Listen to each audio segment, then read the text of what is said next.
What if I told you one of the most important activities that you can do as a leader are meetings?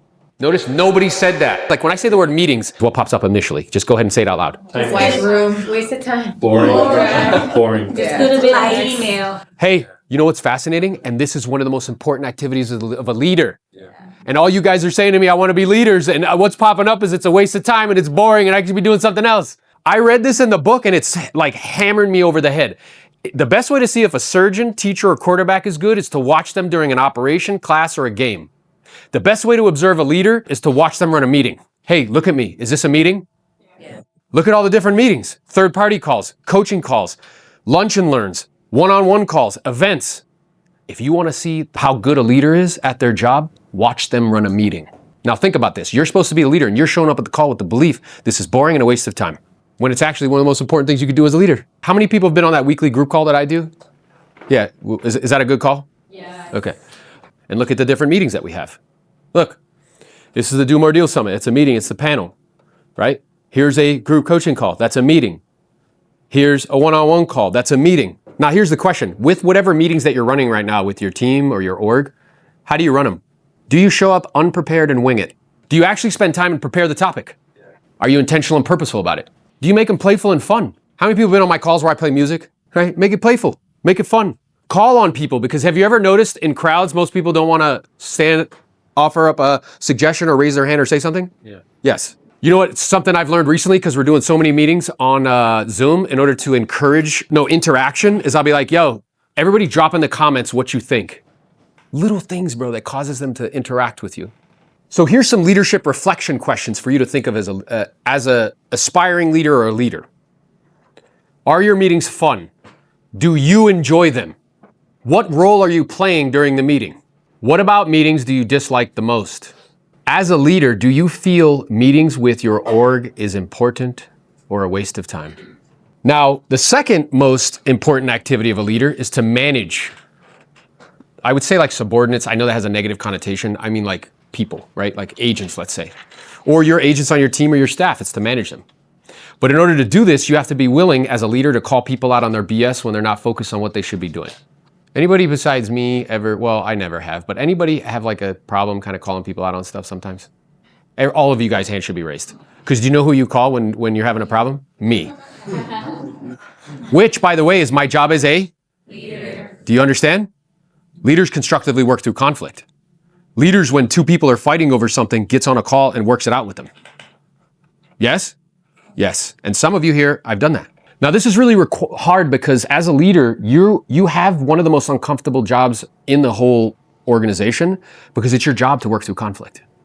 And I promise you, the vast majority of everybody runs away from that like the plague, but it has to be done. And look, in caps, most people don't want to do this. Why do most people not want to do this? Well, I think because they don't have. Yeah, good. Hey, you know what I do regularly to kind of soften that? How many people have ever heard me say this to you, either in a group or in an individual setting? I mean this with love. Everyone has. Get ready. Yeah. Hey, get ready. It's coming. It's coming. But that's a way to soften it, yes? But that's how you can, constructively work through it, right?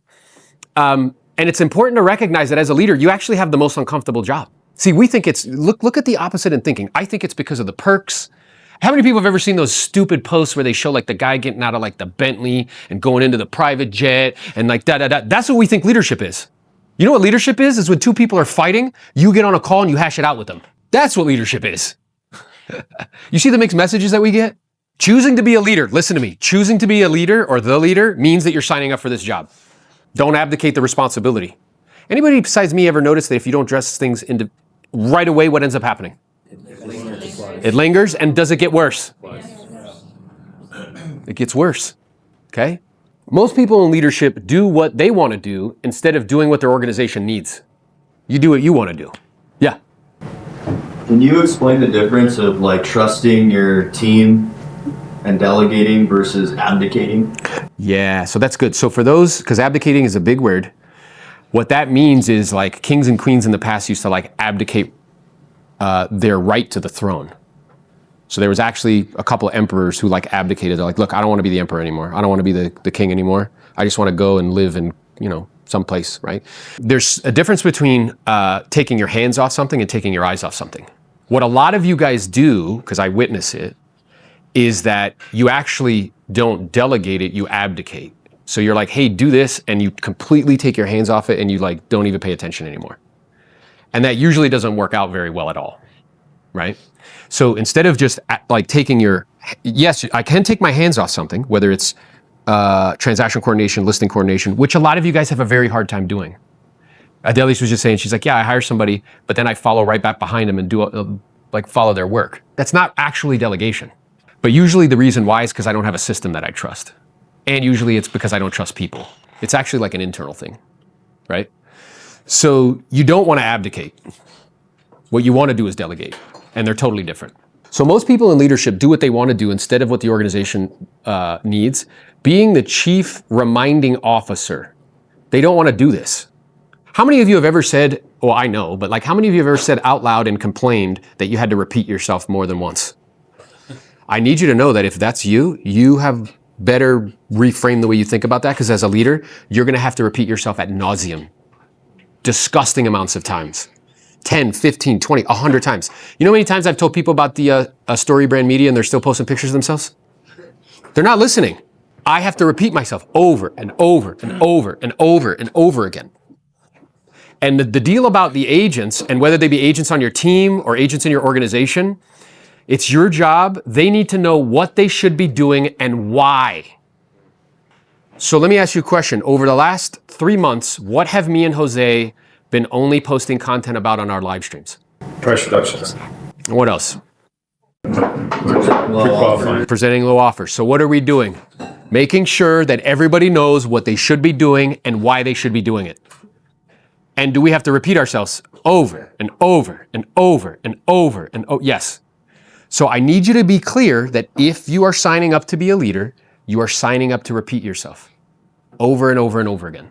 And this also requires that you stay informed enough to identify obstacles and problems, right? I think Ruben was telling me, he's like, bro, like, you don't even sell real estate and you know more about like what's going on than like most people do who are actually selling real estate. Because I view it as my responsibility. If I'm gonna bring people to an organization, dude, it's my responsibility to ensure that I equip you with everything you need to be as productive as possible. Everybody is here in this room because they've made a commitment to leading. The amount of progress that our man or woman experiences is directly correlated to the amount of truth they can withstand. Whether that's on your real estate teams and transaction volume, whether that's with building an organization, what you were doing that worked a year ago, 18 months ago, is it working now?